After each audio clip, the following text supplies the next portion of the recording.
नमस्कार, मैं वंदना। आप देख रहे हैं प्राइम टीवी। वक्त हो गया है हमारे खास शो प्राइम चौपाल का। इस कार्यक्रम के जरिए हम पहुंचेंगे हर एक गांव की पकड़ेंगे डगर। केवल विकास पर ही रहेगी नजर। ऐसे में हमारे इस खास शो में आज हम चलेंगे बख्शी का तालाब।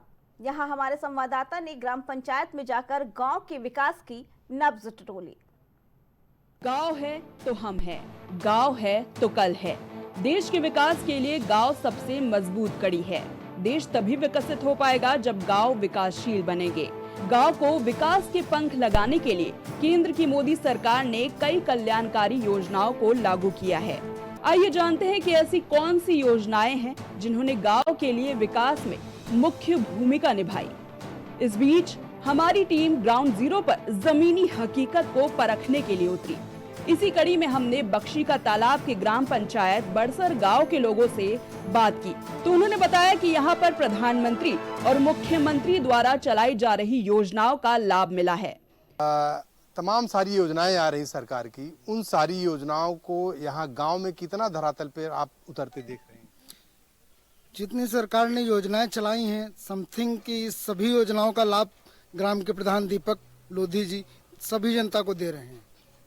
पूरी योजनाओं का लाभ मिल रहा है हम लोगों को। पूरी योजनाएं मिल रही हैं यहाँ पे। आप भी, क्या नाम आपका? असरफीलाल जी, बताइए कि गांव में तमाम सारी योजना आ रही है, तो किस तरीके से आप देख रहे हैं? विकास हो रहा है यहाँ पे? बढ़िया हो रहा है, विकास बढ़िया है। प्रधान जी बहुत बढ़िया है, बहुत विकास हो रहा है। विकास हो रहा है, विकास हो रहा है। विकास हो रहा है इस गांव में। तो अब विकास में क्या क्या आपको क्या लग रहा है कि कौन कौन से काम हो रहे हैं? जो काम आते हैं, सरकारी काम जो आते हैं वो सब काम हो रहे हैं। जो काम का मतलब कौन कौन से काम हुए, कुछ आप बताएंगे? कौन कौन से काम हुए? हमारे गांव में नाली जो बह रही थी उसको बनवा दिया प्रधान जी ने, और एक पूरी टाइल लगवा दिया पूरे गांव में। तारनपुर में भी पूरे गांव में टाइल लगवा दिया, अंडरग्राउंड नाली बनवा दिया। पूरे काम हो रहे हैं सब। एक चीज बताइए कि जो गरीब लोग हैं गांव में, उनके लिए प्रधानमंत्री आवास या मुख्यमंत्री आवास, ये सारी चीजें सुविधाएं मिल रही हैं? हमको भी मिली थी, एक हमें भी मिली। राम खिलावन वर्मा जी। क्या चीज मिला था? आवास। कौन सा आवास मिला? प्रधानमंत्री आवास योजना। शौचालय की व्यवस्था जी मिला है सबको। हाँ। गांव में देखिए, गांव में हर घर शौचालय की योजना सरकार की चल रही है। आपको क्या लगता है, पूरे गांव में शौचालय सबको मिला हुआ है? जी लगभग सबको मिला है, कोई नहीं बचा है, सबको मिल गया है। सबको मिला हुआ है। जी। सफाई की व्यवस्था को अगर देखा जाए, क्योंकि स्वच्छ भारत सरकार की योजना चल रही है, स्वच्छ भारत, स्वस्थ भारत, मतलब स्वच्छता रहेगी तभी लोग स्वस्थ रहेंगे। उसको लेकर किस तरीके से काम हुआ गांव में? बहुत अच्छा हो रहा है सर। जो हमारे यहाँ सफाई कर्मी भी है वो देखते हैं पर डे डेली काम करता है, जिसमें प्रधान जी की पूरी भूमिका निभाता है। वो प्रधान जी जैसा कहते हैं वैसा वो करता है। मतलब स्वच्छता को लेकर भी पूरी तरीके से काम हो रहा है। हर गली में, जिस गली में भेजते हैं, अगर गंदगी देखते हैं प्रधान जी तुरंत भेजते हैं, वो तुरंत कर जाता है और पूरे गाँव को साफ रख रहा है। बिल्कुल। लेकिन एक चीज़ और है कि मैं और भी पूछूं, जानकारी लूँगा कि अब जो है गांव में कूड़ा इकट्ठा करने के लिए आरआरसी सेंटर, जिसको बोला जाता है कूड़ा घर बनाने की व्यवस्था सरकार चला रही। हर गांव में जिस तरीके से शहर में व्यवस्था थी, उसी तरीके से, क्योंकि गांव को भी सरकार, योगी सरकार और मोदी सरकार गांव को भी शहर की तरह बसाने के लिए, शहर की तरह स्वच्छ बनाने के लिए काम कर रही है। चाचा, एक चीज़ बताइए, आप भी इसी गांव के निवासी हैं, क्या आपको लगता है जो कूड़ा उड़ा गांव में होता है उसको रखने के लिए कोई घर यहाँ बन रहा है अब? हाँ, बन रहा है, उधर बन रहा पश्चिम तरफ। चिकित्सालय इस गांव में है, व्यवस्था है चिकित्सालय की? हाँ, चिकित्सालय नहीं है। चिकित्सालय नहीं है। तो अगर जैसे कोई बीमार अगर हो गया तो कहाँ जाता है? ये सब पास में अस्पताल जाते हैं, जो है प्राइवेट जाएं या फिर सरकारी ले जाएं, वहाँ सोसैया हॉस्पिटल। बाकी पास में तो कोई नहीं है। स्कूल वगैरह की व्यवस्था इस गांव में कितने स्कूल हैं? गांव में सरकारी स्कूल एक ही है, लेकिन सब प्राइवेट, ज़्यादातर लोग प्राइवेट यूज कर रहे हैं, सरकारी में बहुत कम। एक बहुत बड़ी चीज, एक बहुत बड़ी समस्या ये भी होती है कि गांव में राशन कार्ड एक बहुत बड़ी लोगों की ज़रूरत है। उसको भी लेकर एक चीज़ बताइए, आप भी इसी गांव के हैं, कि यहाँ पे सारे लोगों का राशन कार्ड वगैरह सब कुछ बना हुआ है? हाँ, बना है, बिल्कुल पूरा बना हुआ है राशन कार्ड। राशन मिलता है सबको? सबको मिलता है, ऑल टोटल। बिल्कुल, सारे लोगों को राशन मिलता है और चिकित्सा से लेकर शिक्षा की सारी व्यवस्थाएं इस गांव में मौजूद हैं। स्वच्छता की अगर बात किया जाए तो गांव और गलियां आप देख सकते हैं कि पूरे गांव में चारों तरफ इंटरलॉकिंग की व्यवस्था की गई है। तो जाहिर सी बात है कि गांव में चारों तरफ हर गली में सिर्फ पूरा इंटरलॉकिंग की व्यवस्था, और साथ ही साथ अगर देखा जाए तो आरसीसी रोड की भी व्यवस्था की गई है। बड़सर गांव में विकास की बयार देखने को मिल रही है। प्रधानमंत्री आवास, सड़कें, बिजली के खंभे जैसे तमाम सरकारी योजनाओं का लाभ मिलता हुआ नजर आ रहा है। यूं कहा जाता है ना, जब गांव में विकास होता तो देश का विकास स्वतः ही हो जाता है। केंद्र की मोदी सरकार ने गांव को विकास के पंख लगाने के लिए तमाम कल्याणकारी योजनाओं के ऐलान किए हैं। तब जाकर आज गांव-गांव तक विकास हर तबके तक पहुंच रहा है। केंद्र की मोदी सरकार ने कई ऐसी योजनाएं लागू की जिससे गांव की तस्वीर और तकदीर दोनों बदल गई। नमस्कार, मैं हूं राजेश यादव। आप देख रहे हैं प्राइम टीवी का खास प्रोग्राम प्राइम चौपाल में आपका बहुत बहुत स्वागत है। और इस समय मैं बीकेटी के बक्सी के तालाब के ग्राम पंचायत भड़सर में मौजूद हूं, और यहां पर भड़सर के तमाम सारे लोग यहां मौजूद हैं। मैं उनसे बात करूंगा कि आखिर ग्राम पंचायत में बहुत सारी योजनाएं सरकार की आ रही हैं, उन सारी योजनाओं का गांव में कितना विकास हुआ है, प्रधान ने कितना विकास किया, कितना विकास नहीं हुआ है, कौन से काम हुए, कौन से नहीं काम हुए हैं। तो मैं और बात करने की कोशिश करूंगा। हमारे साथ प्रधान प्रत्याशी भी मौजूद हैं, मैं उनसे भी बात करने की कोशिश करूंगा। दीपक जी, आप प्रधान हैं गांव के। सरकार की बहुत सारी योजनाएं गांव में आ रही हैं, तो उन सारी योजनाओं की कौन कौन सी योजना भी मौके पर गांव में चल रही है और कौन कौन सी योजनाओं से गांव को लाभ मिला अभी तक? नमस्कार, मैं प्रधान हूं। मेरा नाम दीपक कुमार लोधी, ग्राम पंचायत भड़सर, विकासखंड बक्सी का तालाब, जनपद लखनऊ। सरकार द्वारा जो भी योजना चलाई जा रही, सीधे सभी को हर अंत्योदय मतलब नीचे स्तर पर बैठे हुए हर व्यक्ति को लाभ सरकार द्वारा योजनाओं का मिल रहा है। क्योंकि पहले ऐसा होता था कि सरकार के घर से अगर 100 रुपया चलता था तो किसानों को, लाभार्थियों के खाते में ज़्यादा 10 रुपया पहुंचता था।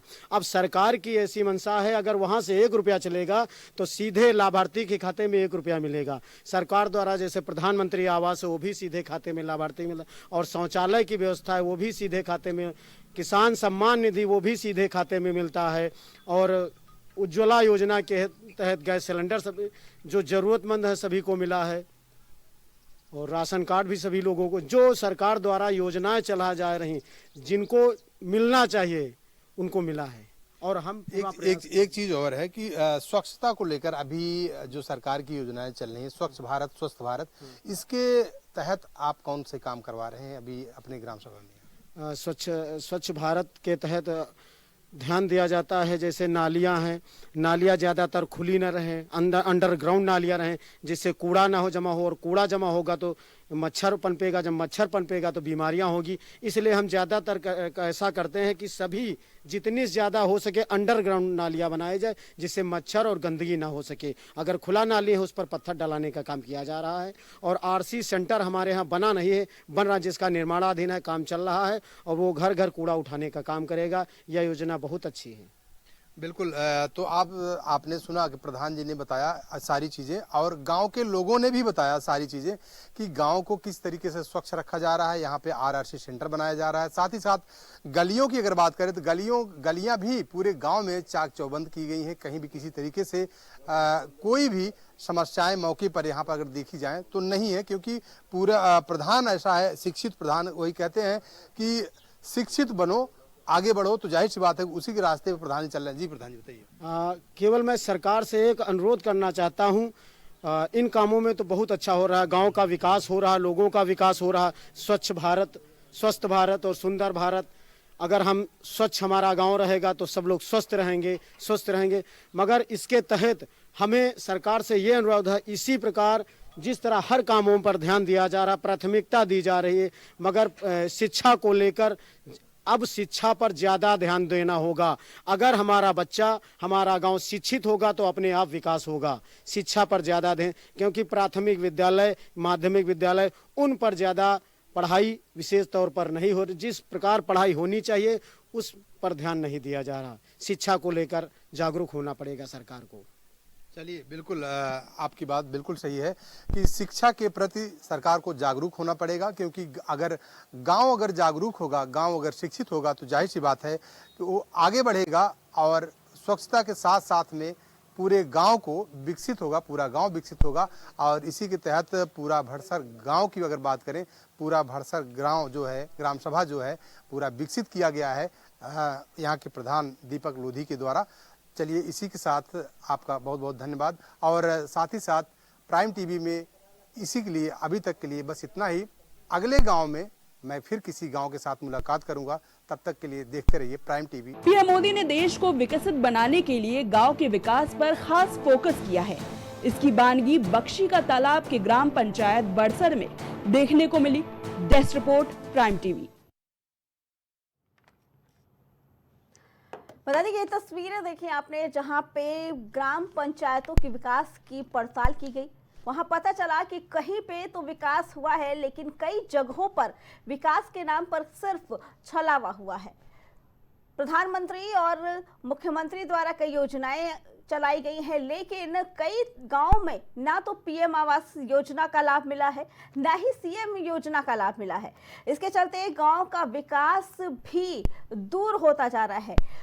प्राइम चौपाल के जरिए हम गांव की सच्ची तस्वीर लेके आ रहे हैं, जहां पे ग्राउंड जीरो पे जाके हमारे संवाददाता वो तस्वीरें निकाल के आ रहे हैं, जहां पे विकास की तस्वीर नजर आ रही है। इसी पे आगे चर्चा के लिए हमारे साथ विकास पांडे भाजपा से जुड़ चुके हैं, सपा से शौर्या सिंह जुड़ चुकी हैं और बसपा से हमारे साथ दयाराम जुड़ चुके हैं। आप सभी का बहुत बहुत स्वागत है। विकास जी, हमारी टीम प्राइम चौपाल के जरिए हमारी टीम ने ग्राउंड रिपोर्ट पे गई और सच्चाई जानने की कोशिश की कि भाजपा के राज्य में कितना विकास हुआ है, कितना विकास हुआ है गांव का, रास्तों का, क्योंकि कई योजनाएं चलाई गई हैं पीएम के जरिए, सीएम के जरिए। तो हम ये जानना चाह रहे थे कि उनकी योजनाओं का कितना लाभ मिला है। देखिए, निश्चित तौर पर अगर बात करिए योजनाओं के लाभ की, तो इस देश में आप याद करिए वो दौर जब एक गांव को जाने के लिए, मुझे खूब याद बन पड़ता है, मेरे बचपन का दौर था अर्चना जी, और मैं जब अपने गांव जाया करता था जी, तो लगभग 2.5 किलोमीटर पैदल यात्रा करके मैं मेन सड़क से अपने गांव जा पाता। लेकिन उसके बाद इस देश में अटल बिहारी वाजपेयी जी के नेतृत्व में भारतीय जनता पार्टी की एनडीए की सरकार आई और उसने एक महत्वाकांक्षी कदम उठाया, वो उठाया प्रधानमंत्री ग्रामीण सड़क योजना जी। तमाम लोगों ने उस पर प्रश्न चिन्ह भी उठाए कि आप इतने बड़े पैमाने पर धन कहां से लाएंगे, लेकिन अटल जी जैसा दूरदर्शी नेतृत्व था हमारे पास, जिसने उस धन की कमी को पता ही लगने नहीं दिया कि वो धन कहां से आ गया। और आज इस देश में 70% से ज्यादा गांव ऐसे हैं, मैं तो कहूंगा हो सकता है ये आंकड़ा 90 और 80% भी पहुंच गया हो, कि कोई गांव ऐसा नहीं छूटा होगा जो गांव मुख्य सड़क से सड़क के द्वारा जोड़ दिया गया। तो ये मुझे लगता है कहीं ना कहीं भारतीय जनता पार्टी की काम करने की सही है। ग्रामीण प्रधानमंत्री ग्रामीण आवास लेकर के आए, प्रधानमंत्री शहरी आवास लेकर के आए, इसीलिए लेकर के आए कि तमाम हमारी आबादी आज भी छप्पड़ के नीचे, जो छप्पड़ फूस का पड़ा होता है, उसके नीचे रहने को विवश थी। लेकिन नरेंद्र मोदी जी ने उस दर्द को समझा और उस दर्द को समझ करके योजना लेकर के आए। हाँ, ये हो सकता है कि कुछ गाँव में कहीं किसी जगह पर इस तरीके की योजनाओं का लाभ ना मिल पाया हो। इसका एक कारण ये भी होता है, आप भी जानती हैं कि प्रधान की एक महत्वपूर्ण भूमिका होती है और वो प्रधान सरकार की योजनाओं को जनता तक लेकर के जाता है।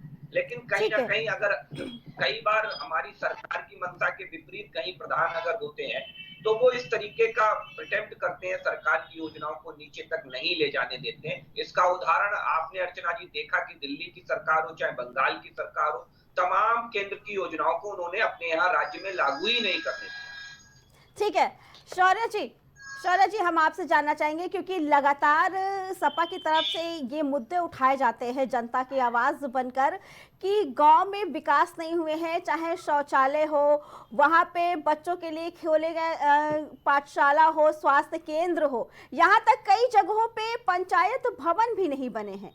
वही विकास जी का कहना है कि हमारी सरकार में अच्छे काम हुए हैं, लेकिन जब हमने ग्राउंड रिपोर्ट जाके देखी तो कुछ जगहों पे तो लाभ मिला है, लेकिन कई जगहों पर नहीं मिला है। हर घर शौचालय योजना चलाई गई थी, लेकिन कई जगहों पर अभी वो सुविधा भी नहीं पहुंच पाई है। अगर शौचालय बने हैं तो वहां पे पानी की सुविधा नहीं है। शौर्य जी, देखिए, सबसे बड़ी बात ये है, अभी प्रवक्ता जी ने ये बोला कि सड़क के पहले अटल जी ने सड़क बनवाए, वो बनवाए। पहली बात तो कि विकास के नाम पे सिर्फ सड़क ही की जो योजना होती है वही सिर्फ एक विकास का मुद्दा नहीं होता है। दूसरी चीज ये कि माननीय अखिलेश यादव जी ने जो सड़क बनवाए, जो एक्सप्रेसवेज बनवाए, उसको भी आप नकार नहीं सकते, वो आज आपके सामने है। एक जो अभी कल विधानसभा में हुआ, उसके बाद एक योजना है अटल आवासीय विद्यालय योजना, जिसमें ये दावा करते हैं, उत्तर प्रदेश की सरकार ये दावा करती है कि अनौपचारिक क्षेत्र में कार्यरत निर्माण श्रमिकों के जो बच्चे हैं उनको निःशुल्क भाव से पढ़ाया जाएगा, शिक्षा दी जाएगी, उन लोगों को आवास दिया जाएगा और भोजन की भी सुविधाएं की जाएंगी। तो हमें तो नहीं लगता है कि धरातल पे कोई भी ऐसी योजना आज के समय में वो चल रही है। और भी बहुत सारी योजनाएं हैं, जैसे अम्बेडकर विशेष योजनाएं है, रोजगार योजना है, और एक बीच में अभी आया था कि इन्होंने कहा था कि हम सर्वे करके जिसको जैसी भी योजना के तहत नौकरी और मतलब आप एक कह सकते हैं कि इन्होंने ये सीधे सीधे कहा था कि हर घर में हम नौकरी देंगे। आप नौकरी की तो बात छोड़ दीजिए, आज हम इनसे सीधे सीधे सिर्फ ये पूछना चाहते हैं कि आप ये बताइए, अभी एकमात्र बात अभी कल की जो विधानसभा की हुई कि जिसमें इन्होंने एक अंग्रेजी बोलने के ऊपर लेकर के बातें शुरू की हैं, आप हमें सीधे से यही बता देते कि प्राइमरी स्कूल में की जो शिक्षा है वो आपके लिए कितनी इम्पोर्टेंट है। आपने प्राइवेटाइजेशन कर दिया चारों तरफ, आप क्यों नहीं सरकारी स्कूलों को भी प्राइवेटाइजेशन कर दीजिए, उनको भी प्राइवेट हाथों में दे दीजिए, बस यही बचा है। क्योंकि सरकारी स्कूलों में जो खाना बनता है, आप एक बार जाकर के उसकी स्थिति देखिए। प्राइमरी स्कूल की जो बिल्डिंग्स होती हैं वो जर्जर है, आप उसकी स्थिति देखिए। जी शौर्य जी, और खुद मुख्यमंत्री ने कल ये चीज कहा है कि जो विपक्ष अपने बच्चों को अंग्रेजी मीडियम में पढ़ाता है और बाकी दूसरों को कहता है कि वो प्राइमरी स्कूल में अपने बच्चों को पढ़ाएं जहां पे सुविधाएं नहीं है। तो हम ये भी जानना चाहेंगे कि क्यों नहीं इतने टाइम तक सुविधाएं दी गई? अब तो भाजपा की ही सरकार है भाई, वही तो हमारी एक बात है। आप ये बताइए, हमने अभी दिल्ली की जो पिछली सरकार थी, पिछली दिल्ली की जो स्कूलों में, प्राइमरी स्कूलों में जो सुविधा की गई, ठीक, हमने उसमें देखा कि लोग प्राइवेट स्कूलों से ज्यादा सरकारी स्कूल में बच्चों को दिल्ली में डाल रहे हैं, क्योंकि वहां पे मतलब सुविधा ऐसी प्रोवाइड कराई गई है। तो आप अगर हम अपने बच्चों को प्राइमरी स्कूलों में नहीं पढ़ा रहे हैं तो आप कम से कम हमें ऐसी सुविधा तो दीजिए, हमें ऐसी सरकारी स्कूलों को आप ऐसा तो बना दीजिए कि लोग मजबूर हो जाएं उसमें अपने बच्चों को पढ़ाने के लिए। जबकि सरकारी स्कूल में जो किताबें आती हैं, एनसीईआरटी बुक्स आती हैं, उन बुक से हम अपने बच्चों को पढ़ाते हैं घर में, क्योंकि उन बुक्स में शौर्य जी हमारे साथ सुबसपा से दयाराम भार्गव भी जुड़े हुए हैं। दयाराम जी, हम जानना चाहेंगे कि ग्राम पंचायत के विकास को लेकर क्या काम हो रहे हैं, क्योंकि हमने जो तस्वीरें दिखाई, हमने जब जांच पड़ताल की तो कुछ और ही निकल के आया। क्योंकि राजभर जी पंचायती राज मंत्री हैं, तो क्या लगता है, आप किस तरीके से देखते हैं विकास को? क्योंकि हमने जब बक्सी का तालाब में रिपोर्ट की तो चाहे रहमान खेड़ा हो या हुलास खेड़ा हो, वहाँ के लोगों का कहना है कि जब शौचालय बने हैं लेकिन वहाँ पानी नहीं है, पंचायत भवन टूटे हैं, जर्जर है, जहाँ जो स्कूल बनाए गए हैं बच्चों के लिए वहाँ पे कुत्ते लौटते नजर आते हैं। क्या कहना है आपको, कहाँ है विकास? देखिए जी, आज उत्तर प्रदेश नहीं है, पूरा देश पहले पिछली सरकारों में भ्रष्टाचार की सबसे ज्यादा उजागर हुआ करता, विकास केवल हाथों और कागजों में था। आज विकास दिखाई देता है, माना कि उत्तर प्रदेश बड़ा राज्य है, ठीक है, और सबसे बड़ा, सबसे आबादी वाला राज्य भी है। कुछ छुटपुट घटनाओं को देख लिया जाए तो 100 में से अगर नंबर दिया जाए तो कम से कम 97-98% नंबर दिया जा सकता है इस सरकार में। विपक्ष के लोग इसको नहीं समझ पाएंगे। ये मैं आपको थोड़ा सा अवगत कराना चाहूंगा। इसी उत्तर प्रदेश में बिजली वही है, बिजली की व्यवस्था कहाँ 24 घंटे मिलती थी। ये हमारी बहन बैठी है, बता सकती। बिजली की व्यवस्था सैफई में सबसे ज्यादा हुआ करता था या रामपुर में हुआ करता था, जहाँ पे इनके वीवीआईपी लोग थे वहाँ 24 घंटे होता था। ठीक है। बाकी बिजली की कटौती कितनी होती थी, किसान कितना परेशान रहते थे, खेतों में पानी नहीं होता था, वो सबको सब ज्ञात है। आज ऐसा नहीं, आज सबको भरपूर मात्रा में बिजली मिल रहा है, चाहे वो ग्रामीण इलाका हो चाहे वो शहरी इलाका हो, पूरे उत्तर प्रदेश के 75 जिलों में है। अब बात आती है रोड की। रोडों का कितना बड़ा खस्ता हाल हुआ करता था। आज आप किसी गांव में चले जाओ, हाईवे से रोड गांव तक कनेक्ट। दयाराम जी, हमने जमीनी स्तर पे काम किया है, हमारी टीम पहुंची है गांव-गांव तक। कई गांव में रोड नहीं बने हैं, नालियां नहीं बने हैं, लोगों को काफी परेशानी हो रही है। ये हमने तस्वीरें दिखाई, और भी तस्वीरें हमारे पास है, हम वो भी दिखाएंगे जी। सुन लीजिए मैंने आपको क्या कहा जी। अगर आप इस चीज की बराबरी करना चाहते तो इनके पिछले 4 साल के कार्यकाल का बराबरी कर लीजिए। मैंने आपको बताया कि 100 में से हम 97-68 दे सकते हैं। जो विकास से जो गांव अधूरा है उस पे हम बात कर रहे हैं, वहां से जो फीडबैक मिल रहा है उसकी हम कार्रवाई करवाने का काम कर रहे हैं। कुछ प्रधान माइंडेड जो है वो पिछली सरकार में जिस तरह भ्रष्टाचार किया करते थे, अब भ्रष्टाचार नहीं है, इसलिए प्रधान भी बहुत ज्यादा एक्टिव नहीं है। जो प्रधान एक्टिव है उनके यहाँ विकास हो रहा है। हम ये कह दें कि सरकार में विकास नहीं हो रहा तो ये नाकाफी होगा। अब दूसरी बात आती है नाली और खड़ंजा की। पहले से काफी बेहतर काम है, मान लेते हैं। हमने कहा ना, अगर 100 गांव है तो 10 गांव छूट गया है, 90 गांव हुआ है, हम 10 गांव में भी काम करने की तैयारी करते हैं। अब बात आती है इसी उत्तर प्रदेश में स्कूल की बात किया। 2017 से पहले स्कूलों में बच्चों को, जो प्राइमरी स्कूल के बच्चे थे 1 से 5वीं तक, उनको किस तरह का यूनिफॉर्म दिया गया था। 2017 में आदरणीय नेता ओम प्रकाश राजभर जब आए तो उन्होंने सबसे पहले वो जो बच्चों का यूनिफॉर्म था उसको बदला। वो आप देख लो, बच्चों का टाई, मोजा, जूता, नहीं तो उनको इस तरह का वर्दी पहनाया गया था, दूर से दिखाई देते थे। वो क्या था, चौकीदारों वाला डाल रखा था। तो ये जो चीजें, घोटाले की बात आती थी, यूनिफॉर्म की बात आती थी, मोचे टाई की बात आती थी, आज वह नहीं है। हम मान रहे हैं कि कुछ जो छुटपुट घटनाएं हैं या छूट रही हैं उस पे हम काम कर रहे हैं। माननीय मंत्री जी का विकास नहीं, उत्तर प्रदेश का पंचायती राज आपको अलग दिखाई देगा। इसी उत्तर प्रदेश में पंचायती राज के साथ में जो अल्पसंख्यक कल्याण है उसको आप देख लीजिए। मैं इसी गाजियाबाद की बात करता हूँ। इनके विकास मंत्रालय के स्वयं जो है रामपुर वाले नेता रहा करते थे जो जेल में है, उसको आप देखिए। गाजियाबाद में जब यह मिला अल्पसंख्यक विभाग, मैं गाजियाबाद में उनके अधिकारियों से मिलने गया तो एक भी मुस्लिम कर्मचारी जो चपरासी नहीं था गाजियाबाद में, उन्होंने रिकॉर्ड बता रहा हूँ। और आज जाके देखिए वहां पे उनको हिस्सेदारी मिल रहा है। ये लोग वोट के खातिर उनको केवल बरगलाने का काम किया।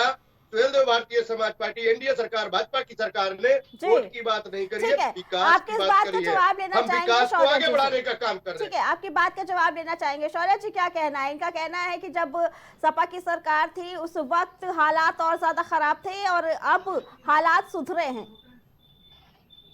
देखिए, एक बात होती है, आज ये इनको अभी भी यही कंपटीशन करना है कि सपा की सरकार में क्या हुआ, किसकी सरकार में क्या हुआ। आज इनको अपनी जो 11 साल एक बहुत बड़ा टाइम होता है, टाइम स्पैन होता है। और उसके बाद भी अगर आपको ये बताना पड़ रहा है, दूसरे सरकारों से अगर आपको कंपटीशन लड़ना पड़ रहा है, तो आप सोचिए कि आप कितने पानी में हैं। अभी आप ये नहीं बता पा रहे हैं, आपके पास सर्वे नहीं है, आपके पास आंकड़े नहीं है, आपको अभी भी कंपेयर करने वाली ही सरकार में आप चल रहे हैं। तो आप कहाँ पे स्टैंड करते हो? आपकी सरकार कहाँ स्टैंड कर रही है? ठीक है, विकास जी क्या कहना है शौर्य जी की बात का? क्योंकि काफी समय से भाजपा सरकार है और जब हमने ग्राउंड जीरो पे काम किया तो हमने ये तस्वीर दिखाई। काफी लोगों को ना तो पीएम योजना का लाभ मिल रहा है, ना सीएम योजना का लाभ मिल रहा है, ना वृद्धा पेंशन मिल रही है और ना ही ना विधवा पेंशन मिल रही है। क्या कहना है इसके बारे में? क्योंकि साफ तौर पर दयाराम जी का कहना है कि काफी विकास हुआ है और जो रह गए हैं वो भी हो जाएंगे, लेकिन जिन लोगों को ये योजनाओं का लाभ नहीं मिल रहा है उसके बारे में क्या कहेंगे? देखिए, अगर कहीं कोई विषय छूट रहा है तो कहीं मुझे लगता है कि कोई विकास कार्य कहीं नहीं मिला है, जनता को लाभ नहीं मिला है। तो मैंने फिर आपसे एक बार ये कहा था आपकी अभी डिबेट में कि कहीं ना कहीं ग्राम प्रधान इसके लिए उत्तरदायी भी होते हैं, क्योंकि उनकी जिम्मेदारी है। उन्होंने तो उनके ऊपर क्या कार्रवाई करेंगे? उनके ऊपर क्या कार्रवाई होगी? बिल्कुल कार्रवाई होगी, और कार्रवाई के अलावा हर जगह ग्राम पंचायत होती है, हर जगह तहसील दिवस आयोजित होते हैं और वहां पर शिकायत करने का एक प्रावधान है। दूसरी चीज मुझे लगता है अर्चना जी, लेट मी फिनिश। सबसे बड़ी चीज है कि भारतीय जनता पार्टी की सरकार ने, आपको मैंने एक योजना बताई, क्या इस देश में ग्रामीण सड़कों का जाल पहले नहीं बिछना चाहिए था? जब अटल जी की सरकार आई तब वो इस अंत्योदय की भावना से काम करती है और अंतिम गांव तक को सड़क से जोड़ने के लिए प्रयासरत रहती है। इस प्रयास को पहले होना चाहिए था कि नहीं होना चाहिए था? अर्चना जी ये वही उत्तर प्रदेश है 2017 से पहले। जरा याद करिए एक ग्रामीण का वो गाना कि हाय हमारी जमीन कब्जाए ले, हाय दैया वो अखिलेश भैया, ये गाना आज भी उत्तर प्रदेश के ग्रामीणों के कान में गूंजता है। विकास जी, लेकिन अब तो भाजपा है ना, अब तो भाजपा की सरकार है।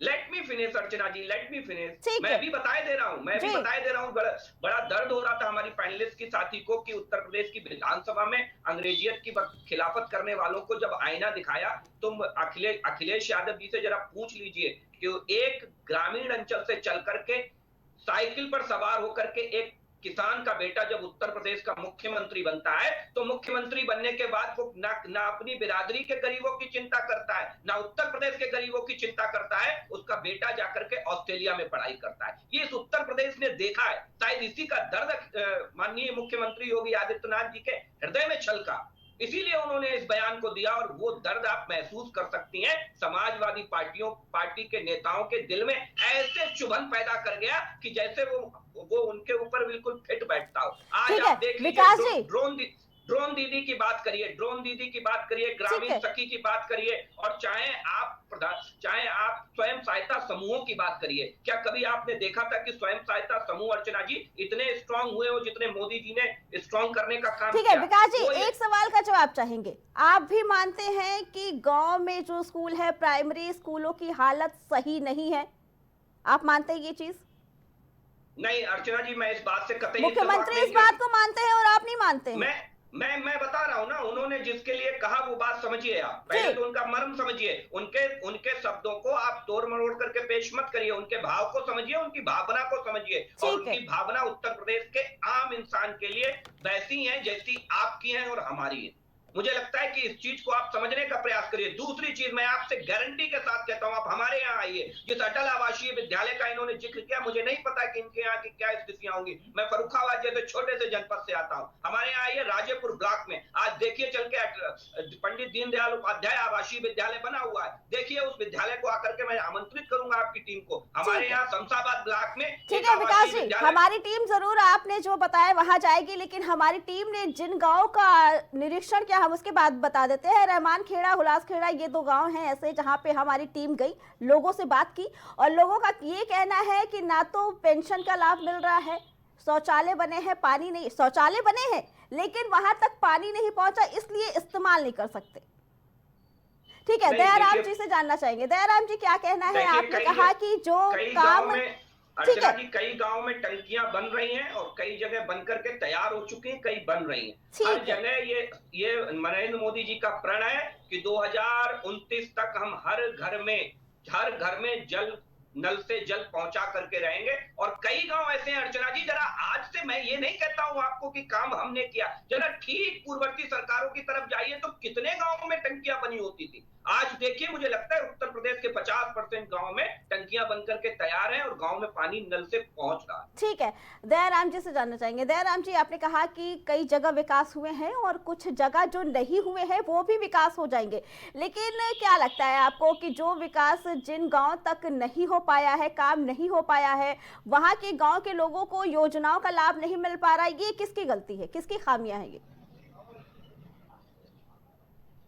ये ले जाना चाहूंगा, बनारस और इलाहाबाद की घटना है। करीबन 95 प्रधानों ने कुछ इसी तरह विकास का जो है भ्रष्टाचार किया था, तो 96 प्रधानों का जो है, एक तो उनका मद को रोकने का काम किया गया, उस पर जांच बैठा दिया गया। देखिए, मैंने कहा ना कि स्वयं हम काम करना चाहते हैं, निचले स्तर पे जो ग्राम प्रधान के लोग हैं, कहीं न कहीं उनकी मानसिकता या तो भ्रष्टाचार पहले वाली थी, वो बिल्कुल उनके भरा हुआ है, अब वह नहीं चलेगा। जैसे मैं आपको बताना चाहूंगा, राशन वितरण, जो आपका राशन वितरण का काम हुआ करता था पहले, तो ललका कार्ड, पीएड का कार्ड, उजर का, 3 प्रकार का कार्ड बनता था। और कार्ड क्या करते थे राशन, वो सरकारी गल्ले वाले क्या करते थे, कार्ड वही रख लिया और दर्शा दिया, राशन लोगों को नहीं मिलता था। आज वह चीज नहीं है, आज ऑनलाइन है। देखिए ये चीज मानना पड़ेगा, काम धरातल पे है, ठीक है, हम मान रहे हैं, जो छूट है उस पे हम काम करेंगे।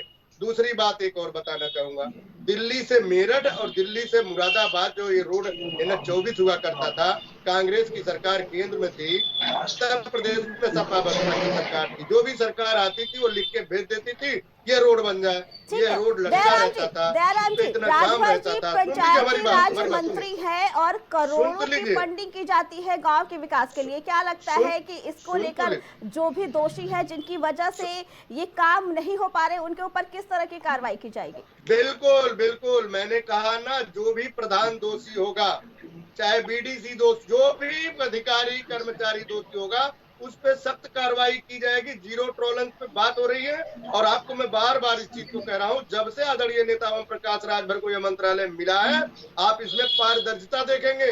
इसमें जो ठेकेदार भ्रष्टाचार करने वाले थे, जो लूट खसोट करने वाले थे, उनको साइड किया गया है। जो काम करने वाले हैं उनको लाया गया है। तो कुछ समय और दिया जाए, काम करने की क्षमता बहुत है, लेकिन जो अधिकारी भ्रष्टाचार है, जो लीता पोती कर करके और वो कागजों में दिखा के रखते थे, अब ऐसा नहीं चलेगा। अब अगर आप कागज में दिखा रहे हैं तो आपको सर्वे में, रोड पर, धरती पे आपको दिखाना पड़ेगा। पहले क्या होता था सपा के शासन में, कागजों में विकास हो जाता था, धरातल पे कुछ नहीं होता था। वह सारी बातें कौन बताना चाहेगा, उसको कौन छिपाना चाहेगा? राशन कार्ड की मैंने जिक्र किया, उसको आप क्या समझ नहीं पा रही है? ललका कार्ड, पीएम का कार्ड, सफेद का कार्ड, सारे कार्ड बनते थे, लोगों को कुछ नहीं मिलता था। आज राशन 100% लोगों को मिल रहा है, जो लोग पात्र हैं उनको मिल रहा है। तो इसकी चर्चा कोई नहीं करेगा। विकास के जो मुद्दे हैं, मैंने कहा जो छुटपुट घटनाएं हैं उस पर कार्रवाई होगी। और मैं स्वयं बता रहा हूँ, मैं गाँव में जाके जन चौपाल करता हूँ पार्टी का, वहां पे जो विधवा कार्ड है, वृद्धा पेंशन कार्ड है, या जो आवास की योजना है, जो 5 लाख वाला जो अभी चालू हुआ उसकी योजना है, वो सारी चीजें पहले जानकारी नहीं होती थी। ये सब जानकारी हम लोग ग्रामीणों में जाके दे रहे हैं, जो पात्र है उनको दिया जा रहा है। अभी आदरणीय नेता इसके लिए भी तो चौपाल बिठाई जाती है, कई बार मीटिंग की जाती है कि गांव की स्थिति जानी जाए, क्यों नहीं अभी तक आप लोग की तरफ से ये किया गया? देखिए मैं आपको बताऊं ना, अभी जीरो पावर्टी के नाम से जो है आदरणीय नेता ओम प्रकाश राजभर मुख्यमंत्री के द्वारा एक चलाया गया कि हर गांव से 25वां घर चिन्हित होगा, जिसके घर पे छत नहीं है, मड़ैया है, छप्पर है या घास फूस के हैं। एक गांव से, वो प्रधान के माध्यम से हम लोगों ने योजना चलाई, काफी लोगों का उसमें, एक गांव से 25 लोगों का आया है, जिसमें 25 लाख लोगों को जो है उत्तर प्रदेश में आवास की योजना से लाभान्वित होगा। और ये वो कार्यक्रम है। लेकिन हमारी टीम ने लखनऊ के पास के ही गांव का निरीक्षण किया था। हमारी टीम ने लखनऊ के पास के ही गांव का जब हाल जाना, तो लोगों का कहना है कि हमें आवास नहीं मिले हैं। हम आपको रिपोर्ट भी दे देंगे, हम आपको इसकी पूरी रिपोर्ट दे देंगे। उस पे भी कार्रवाई होगी। जो लोग इसके दोषी होंगे उनको दंडात्मक कार्रवाई की जाएगी शासनादेश के द्वारा, वह कोई बचेगा नहीं इसमें। ठीक है शौर्य जी, क्या कहना है? क्योंकि दयाराम जी का कहना है कि जो भी इसमें लिप्त होगा, जिसकी वजह से विकास नहीं हो पा रहा है, उसको सजा मिलेगी।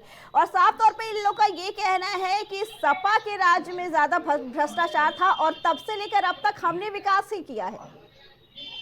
शौर्य जी, देखिए सत्ता में ये बैठे हुए हैं, सत्ता इनकी है, लेकिन तो भी हम कहते हैं कि ये अभी भी वही, जैसे मैंने अभी कहा कि ये अभी भी उसी फंडामेंटल की लड़ाई लड़ रहे हैं कि माननीय अखिलेश यादव जी ने, माननीय श्रद्धेय मुलायम सिंह यादव जी ने क्या किया और क्या नहीं किया। 11 साल की जो एक कार्यकाल होता है वो एक बहुत बड़ा कार्यकाल होता है। आपको अगर आपके हाथ में 11 साल तक इतना बड़ा पावर है तो आप बहुत कुछ बदल सकते थे, बहुत कुछ जनता को दे सकते थे। सिर्फ एक योजनाएं और योजनाओं के तहत पे निराशा, नकारात्मकता जो आपने दी है जनता को, वो ये जनता बहुत अच्छे से जानती है। अभी ये स्कूल और कॉलेजेस की बात करते हैं, मैं ये कहती हूँ, ये कहते हैं कि बाहर भेजा बच्चों की शिक्षा के लिए। देखिए, जिसको शिक्षा की इम्पोर्टेंस होगी वही पढ़ाई की बात करेगा, वही अपने बच्चों को बाहर भी भेजेगा। और आप बनाइए ना सरकारी स्कूलों को दिल्ली जैसा, आप बनाइए। जो केजरीवाल जी ने काम किया, या केजरीवाल जी ने जिस हिसाब से स्कूलों को, वहां के प्राइमरी स्कूलों को बनाया है, सरकारी गवर्नमेंट स्कूलों को बनाया है दिल्ली में, आप वैसा बनाइए ना। क्यों कोई बाहर जाएगा? पढ़ाएगा। जो एजुकेशन की इंपॉर्टेंस को समझेगा वही अपने बच्चों को एजुकेशन उस हिसाब से देगा। जरा इन्हीं लोगों से पूछिए कितने लोग अपने बच्चों को सरकारी स्कूलों में डाल रहे हैं, क्योंकि आपको पता है कि जितनी जो स्थिति थी आपने स्थिति को बदतर किया है। दूसरी चीज, जो हमारे सीएम और पीएम माननीय हैं, उन लोगों को कितने पढ़े लिखे हैं या कितनी नॉलेज है या कितनी जो शिक्षा दीक्षा है वो कहाँ की है, ये सारी चीजें बहुत मैटर करती हैं। ये सारी चीजें जो आदमी उस शिक्षा प्रणाली में रहता है, ये सारी चीजें बहुत मैटर करती है। और रह गई बात की, और जो आप योजनाओं की बात करते हैं, तो आज स्कूलों की आप एक बार बिल्डिंग जाकर के देखिए, शौचालयों की बिल्डिंग जाकर के देखिए। हमारे यहाँ नगर में भाजपा का बैठा है चेयरमैन, लेकिन यहाँ पे भी आप देखिए नगर में भी जो शौचालय होते हैं वो शुद्ध रूप से शौचालय कहीं नहीं बने हैं। कंट्रोल जगह जगह जो गरीबों के लिए कंट्रोल की योजनाएं थी वो बंद हो रखी है। आवास विकास की योजनाएं जो है वो छर हो रखी है। बसपा सरकार में जो एक उनका ड्रीम प्रोजेक्ट था मायावती जी का, उस ड्रीम प्रोजेक्ट को भी इन्होंने झरझर कर दिया है। ठीक है। हमारे यहाँ आवास में पिछले 2 महीने से बिजली नहीं है, जिसकी लड़ाई मैं लड़ रही हूँ यहाँ पे। लेकिन आप ये सोचिए कि उस समय बिजली निःशुल्क थी, हमारी सरकार जब थी तब भी बिजली निःशुल्क थी। आज जो है शुल्क लिया जा रहा है उन गरीबों से जो लोग प्रतिदिन, आप प्रतिदिन तो छोड़िए, प्रति माह 500 रुपए की आमदनी नहीं होगी, उन लोगों से 5,000 रुपए जो है बिजली का कनेक्शन का बिल लिया जा रहा है। ठीक है, बताइए विकास जी। और ये पहली बार नहीं लिया गया है, कई दफा लिया गया, और ये पैसा किसके खाते में जाता है ये भी इसका कोई प्रमाण नहीं है। जी ठीक है, विकास जी क्या कहना है, क्योंकि जब बजट पास होता है तो ग्राम पंचायतों के विकास के लिए भी करोड़ों का बजट पास किया जाता है, इतने समय में क्यों नहीं इसकी जांच की गई? जैसा कि दयाराम जी ने कहा कि कुछ जगहों पे सड़कें बनवाई गई, बिजली की सुविधा दी गई, लेकिन जब बजट पास होता है वो तो हर क्षेत्र में विकास के लिए किया जाता है ना, चाहे पेंशन योजना हो, आवास विकास हो, ग्राम पंचायत भवन के लिए हो, स्कूल के लिए है, कॉलेज के लिए हो, क्यों नहीं हर क्षेत्र में विकास किया गया? और क्यों नहीं इसकी जानकारी ली गई कि किसकी गलती की वजह से अभी तक लोगों को इसका खामियाजा भुगतना पड़ रहा है? देखिए, जो भी जिम्मेदार होगा अर्चना जी, कहीं का भी विषय अगर आप संज्ञान में ला रही हैं तो निश्चित तौर पर आप लोकतंत्र का चौथा स्तंभ है, आपकी उस बात को अब अच्छा सा कोटि सा आगे बढ़ाएंगे। और जो भी इसके लिए जिम्मेदार है, देखिए प्रथम दृष्टया सरकार को अगर आप याद करिए 2015-16 में जो प्रति ग्राम सभा बजट हुआ करता था वो 7,80,000 रुपए हुआ करता था प्रति ग्राम सभा लगभग। उसके बाद जब 2022-23 में जब इस बजट की बात करते हैं तो वो बजट बढ़कर के पहुंच गया है आज 29 लाख रुपए। 29 लाख रुपया ये बजट ये सरकार ने दिया है, क्योंकि सरकार भारतीय जनता पार्टी के मानती है। लेकिन उस बजट से गांव में कितना विकास हुआ है? बिल्कुल, अगर देखिए अर्चना जी, अगर आप एक गांव को उठा करके अगर ये सवाल करती हैं तो मुझे लगता है बेईमानी होगी। भारत जैसा देश जहां लाखों ग्राम सभाएं हैं, वहां जाकर के आप देखिए और ग्राउंड पे रिपोर्ट आप ओवरऑल एनालिसिस करिए, मेरा निवेदन है आपसे। दूसरी चीज मैंने अभी उदाहरण दिया, लखनऊ के आसपास के ही कई गांव का निरीक्षण किया हमारी टीम ने जाके, उसके बाद रिपोर्ट तैयार की, तब हम बात कर रहे हैं इस पे, हम आपको रिपोर्ट दे देंगे। देखिए अर्चना जी, इस बात से मैं इत्तेफाक रखता हूं कि भारतीय जनता पार्टी प्रधान की एक महत्वपूर्ण भूमिका होती है ग्राम के विकास, ठीक है, बहुत महत्वपूर्ण भूमिका होती है। और कई जगह अगर भारतीय जनता पार्टी सरकार विरोधी मानसिकता का अगर प्रधान बैठा है तो वो जनता को परेशान कर लिए भी ये करता है। वहां की लोकल की जनता को भी ये चाहिए कि ऐसे प्रधानों को सबक सिखाएं और ऐसे प्रधानों को उनकी गति तक पहुंचाएं जो सरकार का लाभ जनता तक नहीं पहुंचाना चाहते। दूसरी चीज, सरकार ने तमाम ऑनलाइन पोर्टल भी बनाए हैं अर्चना जी, और उन ऑनलाइन पोर्टल के माध्यम से चाहे आप विधवा पेंशन हो, चाहे अंत्योदय, चाहे राशन कार्ड की हो एप्लीकेशन हो, ये सारी आप ऑनलाइन अप्लाई कर सकते हैं। और मुझे लगता है कोई ऐसा गांव नहीं होगा जहां 2 किलोमीटर के अंदर कोई सीएससी कार्यालय ना हो, जहां सीएससी ऑफिस ना बैठा हो। तो सीएससी में जाकर के आप अप्लाई कर सकते हैं, डायरेक्टली जाकर के अप्लाई कर सकते हैं। लेकिन फिर मैं कहूंगा आपको कि कुछ ऐसे ग्राम प्रधान जिनकी मानसिकता भारतीय जनता पार्टी की सरकार विरोधी है, जी। वो इस तरीके के कृत्यों को कर करके अगर सरकार की छवि पर प्रहार करने की कोशिश ठीक है करते हैं विकास तो जी, तो आपका ये सरकार कहना है कि जो सरकार के विरोधी प्रधान है वो जानबूझकर ऐसा कर रहे हैं, गांव तक वो बजट नहीं पहुंचने दे रहे हैं, वो विकास नहीं करने दे रहे, ये सारी चीजें जानबूझ के कर रहे हैं।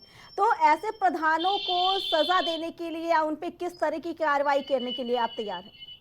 बिल्कुल, जैसे हमारे यहाँ, मैं आपको उदाहरण के सहित बताऊं, हमारे यहाँ एक गांव था, वहां पर इसी तरीके की अनियमितताओं में प्रधान लिप्त पाए गए और उन पर तत्काल कार्रवाई करते हुए उनके वित्तीय अधिकार सीज कर दिए गए और वहां पर ग्राम विकास अधिकारी और बीडीओ को सारे अधिकार दे दिए गए। तो देखिए, निश्चित तौर पर सरकार बहुत गंभीर है, क्योंकि हम ये मानते हैं अर्चना जी कि जब गांव का हमारे विकास होगा तभी इस देश का विकास संभव ठीक है विकास जी, ठीक है विकास जी, दयाराम जी, हम आप लोग को एक रिपोर्ट दिखाना चाहते हैं। बख्शी का तालाब का ही धिनौरी गांव है, वहां के लोगों को ना तो पीएम योजना का लाभ मिल रहा है और ना ही सीएम योजना का।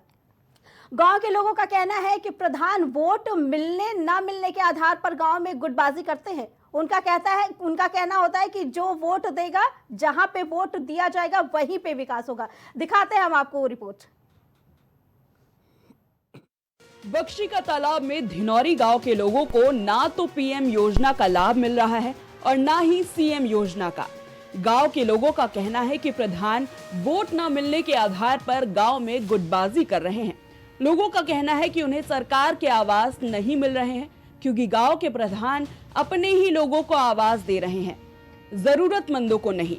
इसके साथ ही पेंशन स्कीम का भी फायदा उन्हें नहीं मिल रहा है और ये सारी मेहरबानियां उन जिम्मेदार लोगों की वजह से है जिन पे भरोसा करके सरकार रोज नई योजना लाती है ताकि गांव में विकास हो सके। नमस्कार, मैं हूँ राजेश यादव। आप देख रहे हैं प्राइम टीवी का खास प्रोग्राम प्राइम चौपाल में आपका बहुत बहुत स्वागत है। और इस समय मैं बक्सी के तालाब विकास खंड में ग्राम धिनौरी में मौजूद हूँ और यहाँ का प्रधान की बात करें तो यहाँ पे प्रधान गुड्डू वर्मा है और मैं आज इसी धिनौरी ग्राम में मौजूद हूँ। और अगर बात करें यहाँ के रियलिटी चेक की तो आप देख सकते हैं कि यहाँ पे किस तरीके से, अगर बात करें हम नालियों की, जिस तरीके से योगी सरकार और मोदी सरकार लगातार सफाई अभियान चला रही है, तो उसी परिप्रेक्ष्य में अगर देखा जाए तो बिल्कुल धिनौरी जो गांव है, इस गांव की आप नालियों को आप देख सकते हैं पूरी तरीके से ओवरफ्लो है। ना इस नाली की कोई साफ़ सफाई, ना ही यहाँ पे जो सफाई कर्मी है, ना सफाई कर्मी गांव में आता है। और साथ ही साथ यहाँ पे और लोग भी मौजूद हैं, मैं उनसे बात करने की कोशिश करूँगा। दादा, नाम क्या आपका? रघुराज है। दादा, एक चीज़ बताइए, घास मिल रहा है? हाँ, खेती कर नहीं, घर मिला है सरकार का? घर मतलब हमका जो है पहले कॉलोनी पर जो है बड़ा प्रधान, वो देना इनकी दूसरे प्रधानी है, ये मान लो हमका नहीं देते हो, लड़के देख चाहिए। प्रधान कौन है यहाँ पे? प्रधान गुड्डू वर्मा। काम वाम करवा रहे हैं? काम हमारे जाने तो कुछ नहीं करवा था हमारे इलाके में। अच्छा, इस इलाके में कोई काम नहीं करवा रहे हैं? नहीं, हमारे टाला कुछ नहीं बना है, खड़ंजा उड़ंजा कुछ भी बना नहीं है? नहीं, खड़ंजा ना नाली कुछ भी नहीं। आवास सरकार आवास दे रही, कॉलोनियाँ दे रही है, चाहे मुख्यमंत्री आवास हो या सीएम आवास हो। साथ ही साथ गांव में पंचायत भवन का निर्माण कराती है, चिकित्सालय कराती है, तो ये सब चीजें हैं। पंचायत भवन टूटा पड़ा है, देख रहे सामने। पंचायत भवन टूट गया है? टूट गया है, पुराना वगैरह है। ये बताइए, प्रधान कुछ काम करवा रहे हैं यहाँ पे? कुछ नहीं कर सकते, जैसे जी के बनी होती कि दोहरी कॉलोनी आ रही है, हमारे पंचायत को तो कुछ नहीं बना, कुछ नहीं आ रहा है। मतलब जिसका जो अपात्र है, जो पात्र नहीं कॉलोनी का, उसको कॉलोनी मिल रही है? हाँ, उसको मिल रही है। आप लोग कॉलोनी नहीं मिल रही है? नहीं, हमारी पंचायत नहीं है यही कॉलोनी। एक तरफ है प्रधानमंत्री की सबसे महत्वाकांक्षी योजना स्वच्छ भारत मिशन और दूसरी तरफ है वो लोग जो इन योजनाओं की धज्जियां उड़ाते नजर आते हैं।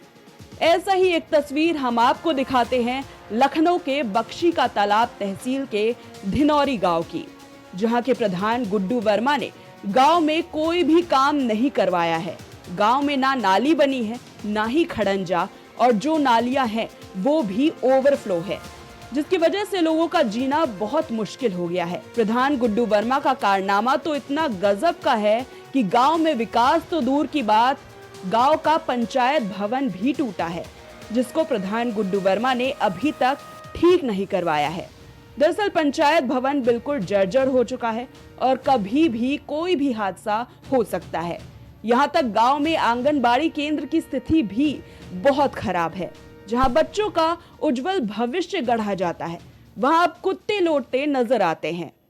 कुछ नहीं हो रहा है। कुछ मतलब का युद्ध लगवा ही नहीं प्रधान। अच्छा, बाकी साफ सफाई के लिए इधर नहीं आओ तो उधर आवत है, इधर नहीं कोई बनवा दे। आवास वास मिला है आपको सरकार का? नहीं। आप देख सकते हैं ये जो ग्राम धनहेरी है, तो इसमें प्रधान कहीं कहीं पे कुछ लोगों का कहना है कहीं कहीं पे कुछ काम कर। ठीक है, तो ये तस्वीर देखिए आपने बीकेटी बख्शी का तालाब के एक गांव का, धिनौरी गांव का, जहां पे साफ तौर पे लोगों का कहना है कि वहां के प्रधान अपने लोगों को ही घर दे रहे हैं। जो प्रधानमंत्री की तरफ से जो आवास योजना चलाई गई है वो अपने ही लोगों को दे रहे हैं, साथ ही हर जगह विकास नहीं कर रहे हैं। यहाँ तक पंचायत भवन की भी स्थिति हमने आपको दिखाई कि पंचायत भवन पूरा टूटा है। दयाराम जी क्या कहना चाहेंगे आप? बख्शी का तालाब ज्यादा दूर नहीं है यहाँ से। दयाराम जी क्या कहेंगे, क्योंकि अब तो तस्वीरें भी दिखाई, लोगों ने क्या कहा वो भी सुनाया हमने, और बख्शी का तालाब ज्यादा दूर भी नहीं है यहाँ से। जी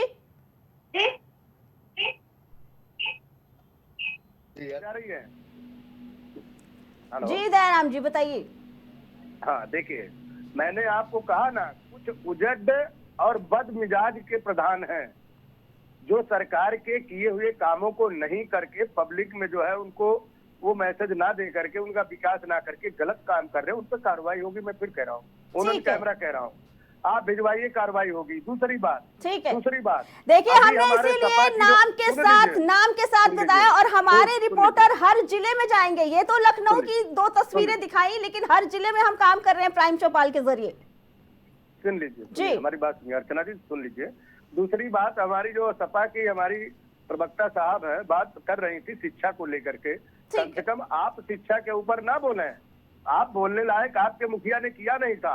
2012 से 17 के बीच में उत्तर प्रदेश के सीएम थे श्री अखिलेश यादव जी। 13 सितंबर 2013 को इलाहाबाद हाई कोर्ट ने शिक्षा के ऊपर कोर्ट करके सरकार को कहा था कि आप ऐसी व्यवस्था बनाइए प्राथमिक विद्यालय में अमीर और गरीब का बेटा एक साथ पढ़ाई करे। आपने इलाहाबाद जो कोर्ट किया था उसको जून पे आपने सुना ही नहीं, कान से जू नहीं रहेंगी, उसको नकारने का काम किया। आप शिक्षा की क्या बात करते हैं? दूसरी बात, दयाराम जी शौर्या जी को रहने दीजिए। दयाराम जी शौर्या जी को रहने दीजिए। जो तस्वीर दिखाई, जो रिपोर्ट हमने दिखाई, आप उस पर बात कर रहे थे, आप उसका बताइए, क्योंकि प्रधान के नाम के साथ हमने ये तस्वीर दिखाई है। गुड्डू प्रधान है धनौरी गाँव के, क्या कार्रवाई की जाएगी आपकी तरफ से? बिल्कुल बिल्कुल ऑन कैमरा मैं कह रहा हूँ, इनकी हम जांच करवा लेते हैं। हमारे जो कार्यकर्ता हैं उनको भेज करके, यहाँ से प्रशासनिक अमला है वहाँ भेज करके हम देखवा लेते हैं, और ये उसको प्रधान को जरूर प्रताड़ित किया जाएगा, इतना मैं कह रहा हूँ। अगर मद की वजह से रुका है तो फिर मद उसको मिलेगा, और अब मद के बावजूद भी अगर प्रधान ने काम नहीं किया तो प्लेसमेंट उसे जरूर। ठीक है, विकास जी क्या कहना है, क्योंकि आपने भी तस्वीरें देखी, लखनऊ के पास का ही है बख्शी का तालाब, उसका एक गांव है धिनौरी, वहां की तस्वीरें हैं। लोगों ने खुद ये चीज कहा है कि जो वहां के प्रधान हैं अपने लोगों को आवाज देते हैं, जरूरतमंदों को नहीं देते हैं। पंचायत भवन टूटा है, आंगनबाड़ी की हालत एकदम खस्ता है, वहां पे कुत्ते लौटते हैं। क्या कहना चाहेंगे इसके बारे में? के सारे मीडिया कर्मियों को मेरी तरफ से बहुत बहुत बधाई। एक अच्छी अच्छा ठीक है विकास जी, पहले हम ये जानना चाहेंगे, ये बताइए जो गुड्डू प्रधान है वो बीजेपी के समर्थन में है या विरोध में है? आपने कहा कि जो विरोधी लोग हैं, विरोधी पार्टी के लोग हैं, वो प्रधान छवि खराब करने के लिए काम नहीं कर रहे हैं। गुड्डू प्रधान किसके साथ हैं? नहीं देखिए, ये मुझे नहीं पता है कि वो किसके साथ हैं किसके साथ नहीं है, लेकिन प्रधान होने के बाद देखिए, मुख्यमंत्री या विधायक सांसद बनने के बाद आप पूरी जनता के होते हैं। ये आप अपनी मानसिकता को तो हम ये मान के चले कि हमारी ये रिपोर्ट दिखाने के बाद अब ऐसे प्रधानों पे नकेल कसी जाएगी और अब सच में गांव का विकास होगा। बिल्कुल अर्चना जी, मैंने साधुवाद दिया कि प्राइम टीवी ने एक अच्छी पहल की है, और लोकतंत्र में चौथे स्तंभ की जो भूमिका है उसका अच्छी तरह से निर्वहन कर रहे हैं। ऐसे विषय आप संज्ञान में लाते रहिए और सरकार उन पर अवश्य कार्रवाई करेगी। आखिरी जवाब चाहेंगे शौर्या जी से। शौर्या जी क्या कहना है? आपने तस्वीरें देखी, लोगों का खुद कहना है, उसके बाद दयाराम जी का भी कहना है, विकास जी का भी कहना है कि अब कार्रवाई की जाएगी। देखिए, हमने तस्वीरें भी देखी, हमने बातें भी सुनी, और ये भी सुन करके समझ में आया कि इतना सामने सारी फुटेज और ये देखने के बाद भी अभी वो कबूल नहीं कर रहे हैं, और उस पे भी अभी वो टिप्पणी ही दे रहे हैं और अपने आप को और अपनी सरकार को डिफेंड कर रहे हैं। तो कोई बात नहीं, आप सरकार में है, आपका काम है डिफेंड करना, आपको इसीलिए चिन्हित करके रखा है लोगों ने। दूसरी चीज, आप जो प्रधानों की बात कर रहे हैं, तो आज भारतीय जनता पार्टी ने प्रधानों का सिर्फ एक ही काम छोड़ा है, और वो है कि जब चुनाव आते हैं तो उसमें प्रधानों का यूटिलाइजेशन होता है आम जनता को डरा धमका करके वोट इधर से उधर डलवाना। इससे ज्यादा प्रधानों का कोई काम अब बचा नहीं है इनकी सरकार में, और प्रधान भी इनसे परेशान है क्योंकि प्रधानों को भी इन्होंने अपनी कठपुतली बना रखा है। जैसे आज प्रधानों को भी इन्होंने कठपुतली बना रखा है। ठीक है, दयाराम जी, विकास जी, शौर्य जी, आप लोग का बहुत बहुत धन्यवाद। प्राइम चौपाल के जरिए प्राइम टीवी रोज नई तस्वीर लेके आएगा। ठीक है दयाराम जी, प्राइम टीवी प्राइम चौपाल के जरिए रोज एक नए गांव की तस्वीर लेके आएगा, और हम ये जानना चाहेंगे, हम ये बिल्कुल देखेंगे कि ऐसे प्रधानों के ऊपर क्या कार्रवाई की जाती है आपकी तरफ से। आप सबका बहुत बहुत धन्यवाद। तो ये तस्वीरें देखी आपने, जिस ग्राउंड जीरो पे जाके हमारे संवाददाता ने गांव की हाल जाना। उन्होंने देखा कि क्या सच में विकास हुआ है और कहां पे सिर्फ झूठे दावे किए गए हैं। प्राइम चौपाल में फिलहाल इतना ही। बाकी खबरों के लिए देखते रहें प्राइम टीवी।